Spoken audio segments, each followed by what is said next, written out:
Today wanted to discuss something we've already discussed, but now that I have more information and there's time passed, can we discuss what meta awareness is? Okay. Because we talked about it maybe 3 years ago, but I think it's something in a lot of conversations I've had recently, there's been people talking about it, and somebody says this, somebody says this. They're all different, forms of similar discussion, but I found when we talked about it, it was very interesting. And now that I've done more research and have more information, maybe there's just a bit more of a robust conversation about it. Sure. Um, I think like a lot of words, or you might say terms, that people mean different things when they use it.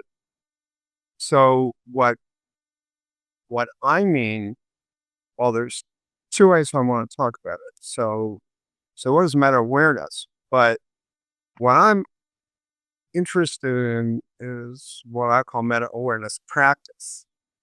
And I don't know that other people, maybe other people, I don't know that I'm doing something no one else is doing, but um, I don't know that I've heard other people talk about meta awareness as a practice. I've heard people talk about it as a state.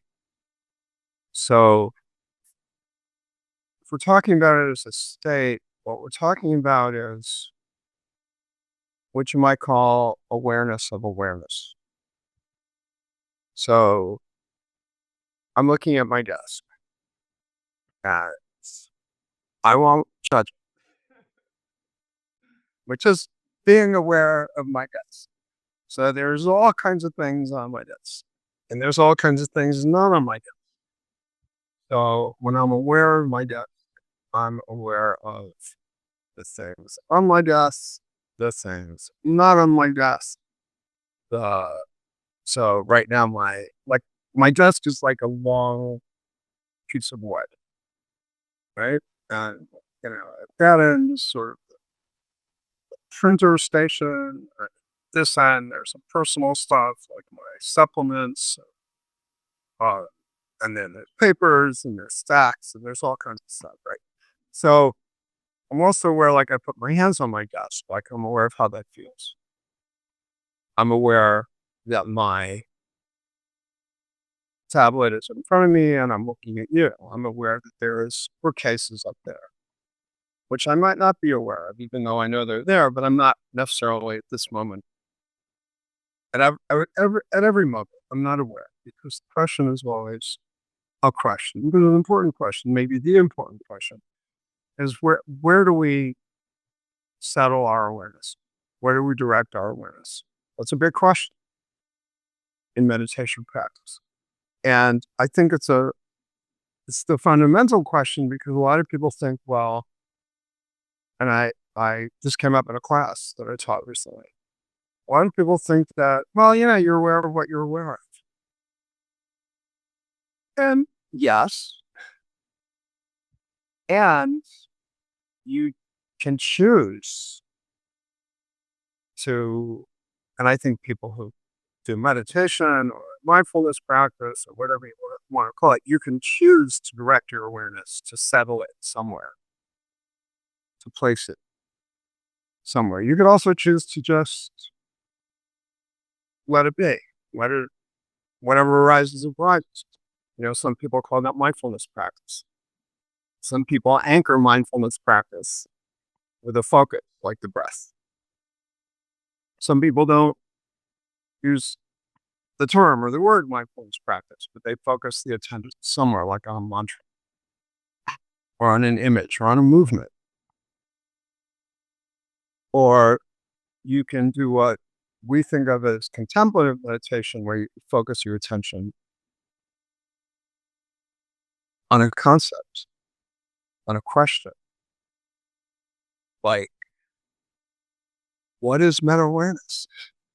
That would be a contemplative question, to sit with that question and maybe to spool out through your mind answers, and then to sit quietly or drop into your heart and just see what arises in terms of what bubbles up from your deepest awareness from within yourself. So when I use the term or the word or the expression, what I mean is when I take my awareness, when I sort of, you might say, partner with my awareness, and I start to notice what I'm noticing. So this is when you start to sort of move into what I might call meta-awareness practice. So, and a lot of people do this with different types of or styles of meditation. So like you might say, okay, I'm noticing my breath. Okay, I'm gonna kind of back up in the other direction. So sometimes people will say when they need meditation, they'll say, watch your breath. I don't do that anymore. I used to because I was trained to do that. Now I say, notice that you're breathing. Because you are. So I'm not asking you to focus intensely on your breath, which is fine. You can do that. There's nothing wrong with doing that. But what I'm asking you to do, if you want to do this with me right now, but also you, anyone, is can you just notice that you're breathing? Like right now, just notice that. Because you are. So what we're doing is we're shifting our attention onto, in this case, an activity, which is breathing. You could shift your attention into, some yoga posture or some kind of expressive or Tai Chi kind of movement. You could focus your attention on an image. Either, you close your eyes and imagine that you are at the beach, water, or anywhere that you want to imagine. Anywhere you want to imagine that you are. You could do that. You could also focus your attention on an external image, like a flame or a flower. So like that's kind of scary, right? It's basic. That's fun. What I want to invite us to do is then, okay, I'm noticing my breath, and I'm going to sit back a little bit in my awareness, my field of my awareness. I'm going to sit back a little bit, and I'm going to notice that I'm noticing my breath. I'm aware that I'm aware of it. It's a shift of focus. So if I were to do this right now, okay, I'm breathing. What I'm going to do is I'm going to spool out like what's in my internal thought process, which is at some point probably going to stop. So I'm breathing. Noticing that I'm breathing. I'm noticing what it feels like to breathe. So I'm already a step back. So I'm already not just noticing the breath. So here's the breath.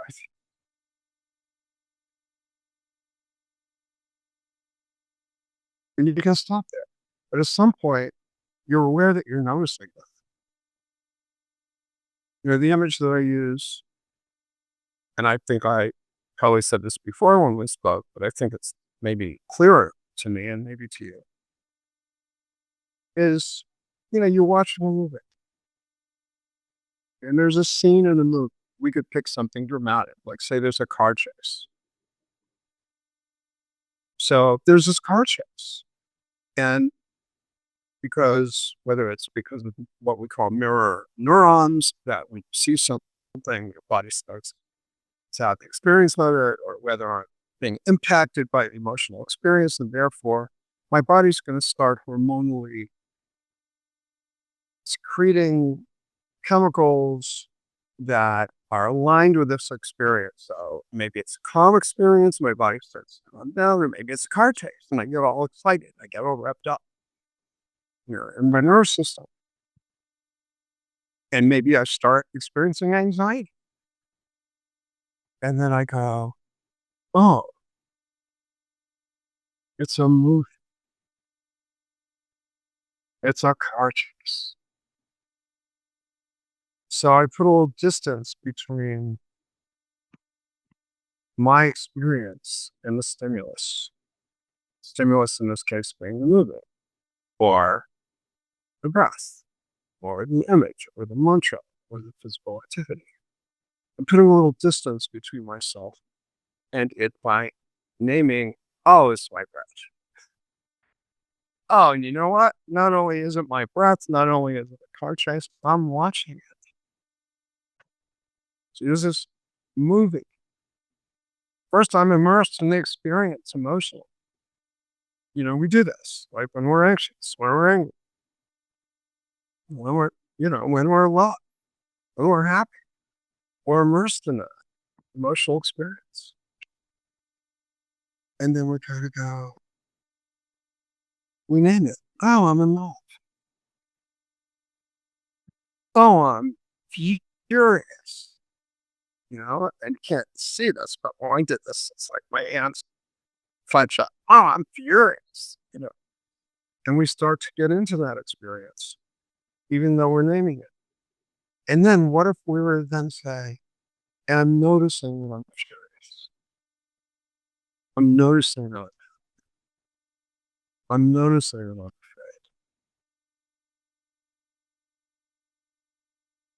So we've already moved out. Now, one could say there is no back and there is no front. But for purposes of understanding, what are we doing? We're moving deeper into our awareness. We're moving toward our awareness. So when I'm teaching this, what I say to people is, what we're doing is we're turning our focus away from the object of our attention toward our awareness itself. It's a decision. It's an activity. Mm. So I'm saying this mantra, or I'm focused on my breath. And I'm moving the focus away from that point of focus, so to speak, toward my awareness, toward the fact that I am in fact aware of something. And for me, that's the transition. So yes, I'm focusing on you, or I'm talking to you, I'm focusing on that, and I'm aware that I'm talking. It qualitatively changes my experience, our experience, when we just make that one step. Oh, you know what? I'm aware. I'm not just talking to Matthew, I'm aware that I'm talking to Matthew. What happens to me physically when I just make those simple statements beyond I'm breathing, I'm aware that I'm breathing. Something shifts in my body, in my energy. It's perspective. It's calm. I mean, maybe if you're aware that you're in danger and you're aware that you're aware of danger, maybe that spurs you to do something that makes you feel safer, that makes you safe. I'm not saying it's all about calming down. It may not be all about calming down, but something shifts not just in our attention, but also in our physiology, because our experience has changed, because we have perspective. So it's kind of like, that wonderful drawing by Escher, where the hands are drawing the hands, drawing the hands, drawing the hands, drawing the hands. It's like an infinite regression, or honey hun, where you started. It's like, okay, what we're doing is we're following the breadcrumbs back to our pure awareness. Like I was taught decades ago that it was possible to return to pure awareness. I just didn't know how to do it. And I contemplated that for a long time. And one day it was like, oh, I'm noticing that I'm noticing. Oh, then you can go back further. Because, okay, I'm breathing. Okay, first, you're just breathing. I'm not naming it. Noticing that I'm breathing. There. That's the activity. Oh, I'm noticing that I'm breathing. Oh, I'm breathing. I'm noticing that I'm breathing. And now I go back to I'm noticing. Dot, dot, dot. It's not about the breathing. It's not about Matthew. It's not about the point of focus. It's about the notice. I'm noticing. Oh, I'm noticing that I'm noticing. And then sometimes people giggle when they say that. And I'm saying, well, it's actual. It's not silly. I am in fact noticing. And I'm noticing. At that point, it matters less what I'm noticing. And I'm not saying zone out. If you light a candle, or it catches fire. Yeah, I mean, you should be noticing. But in practice, we're noticing that we're noticing. And when we're noticing that we're noticing, what are we noticing? We're noticing that we're aware. We're aware that we're aware. And my progression is I start with the activity. Oh, I'm breathing. I'm noticing that I'm breathing. So I move to that. I'm noticing that I'm noticing. If I'm noticing that I'm noticing something, anything, then what I'm noticing is that I'm aware. I'm aware of something. And then what happens for me is when I affirm or think, oh, I'm aware that I'm aware. That's the point in my mind stops. I get to sit in pure awareness. So that's the method that I stumbled on. I'm not saying no one else stumbled on it. I'm not saying no one else has affirmed it. I'm not saying other people don't call it other things. I don't know. For me, I call it meta awareness practice because what's important is that we get to awareness. And that it's a way to do that. Can you do it spontaneously? Of course. And we've all had that experience, most people. We've meditated. When do you notice that your mind stops? That your thought process stops? When it kicks back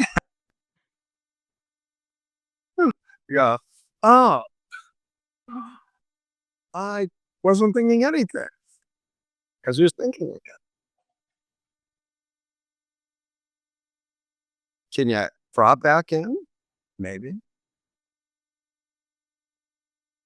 But you can't if you turn it into a struggle. Sometimes what people do is they go, oh my gosh, that was so beautiful. That was so sweet and blissful. And my mind was so quiet. I felt so great. I want to feel that again. And then you start feeling bad about it. And then you start trying to figure out, like, how did I get there? Can I get back there? You know, and then you're stuck in your mind, and then you're tangling with your mind. And this is a way you go, oh, I can notice where I'm breathing. And then you can notice that you're noticing. You're noticing something, that you're aware of something, and that you're aware. Sure. Dot, dot, dot. Okay. So that's what I mean by meta awareness. That not only is it a state, because really the state is pure awareness. It's awareness with a capital A. As a journalist for a long, long time. And I devise, as people do, my own note-taking methods. And so in my notes, I write about, what do I write about? Spirituality, health, meditation. In my notes, a capital A means awareness. Capital E means energy. Capital C means consciousness. What's in my notes? Somebody read it, they'd say, what is all this? You know. But if I'm making a note, no, I would just write, if I was writing what I just said, if I was taking notes, if I was in your position, I'd put down a big A.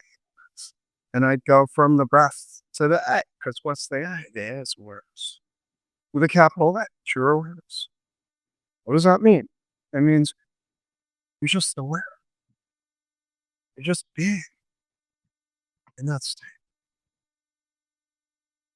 And so I find it profoundly amazing that we can do that.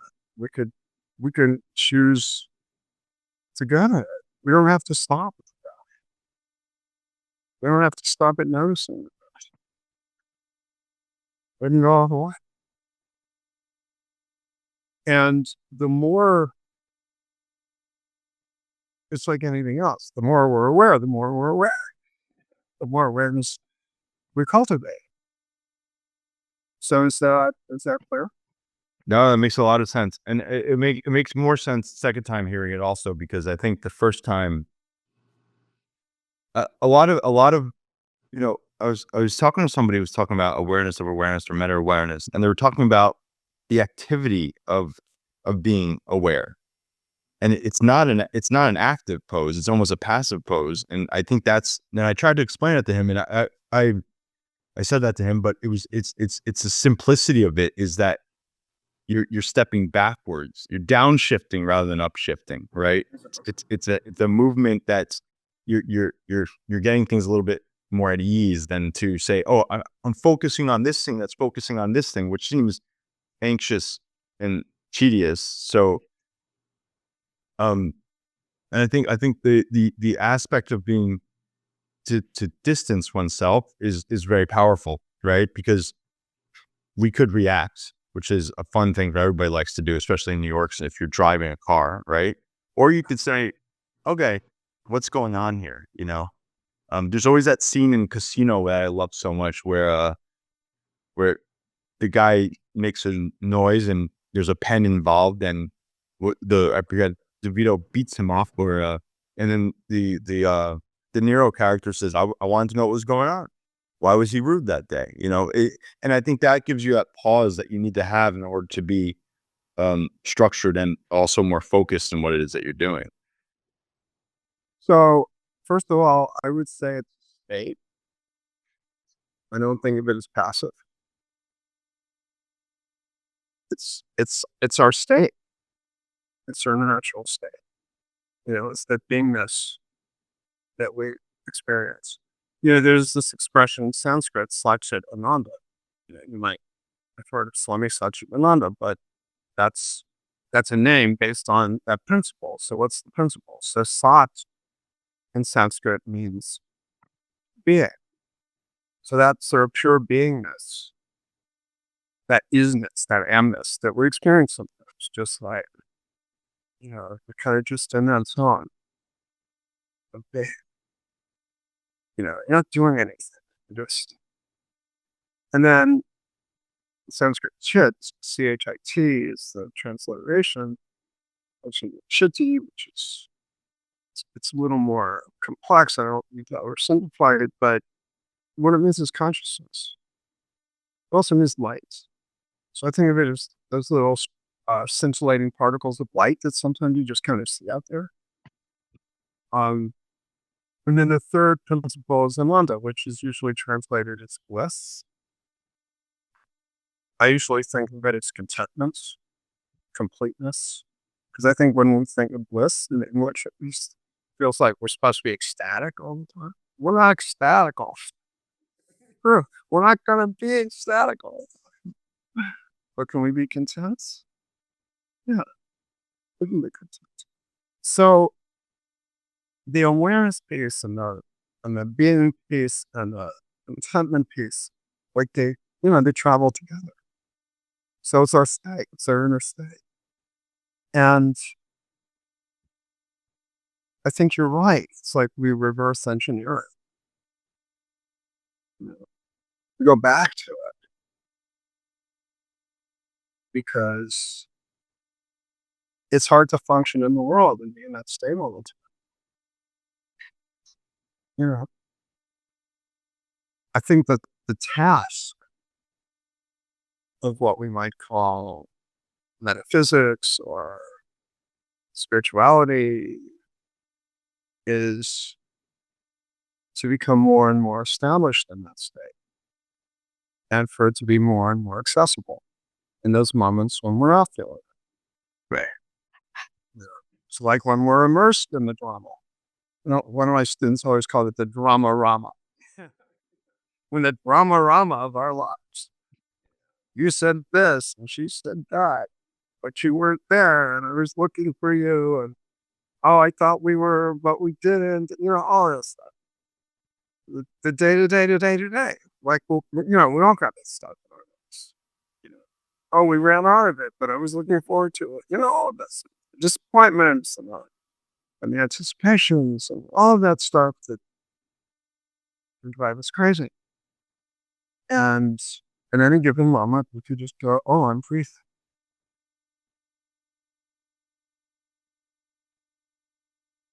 Well, I mean, that's the most important thing, which I find really valuable, is that we could really get involved in the drama-rama, right? Which is everything. Everything's drama-rama, right?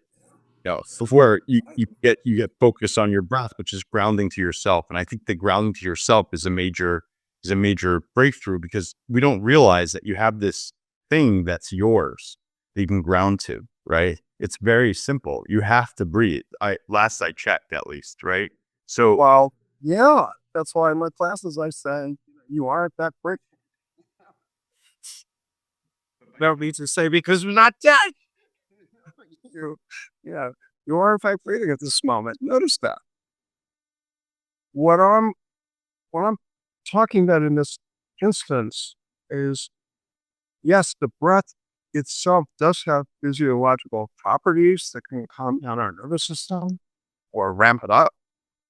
There are what are called excitatory responses or calming responses, downregulating, upregulating. The breath itself can do those things, but in this context, I'm thinking of the breath as a doorway. right. It's something to bounce off of almost. Yeah, I see what you're saying. It's something to notice. And then once I notice it, then I can notice that I'm noticing it. And now I'm home free. It's like you're on the highway. The breath is like around. And yeah, you could do breathing practices. They're helpful. They can help you sleep. They can help you calm down. They can boost you up if you need that. I mean, there's all kinds of breathing practices. Some of them are excitatory. Some of them are very calming. And that they're all fine. But for this purpose, what we're talking about is, oh, I'm breathing, meaning there's something I can notice. Is there something going on you need to respond to?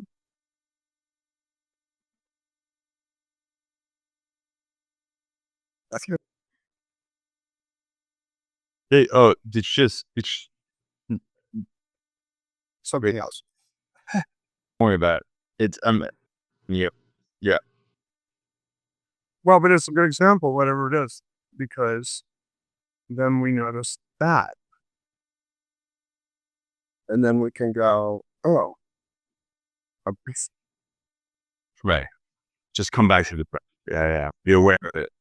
Come back to the breath to come back to your awareness. That's what I mean by the doorway. I see. The breath itself can calm you down, but when you notice it, it can take you back into your state. Awareness with a capital A.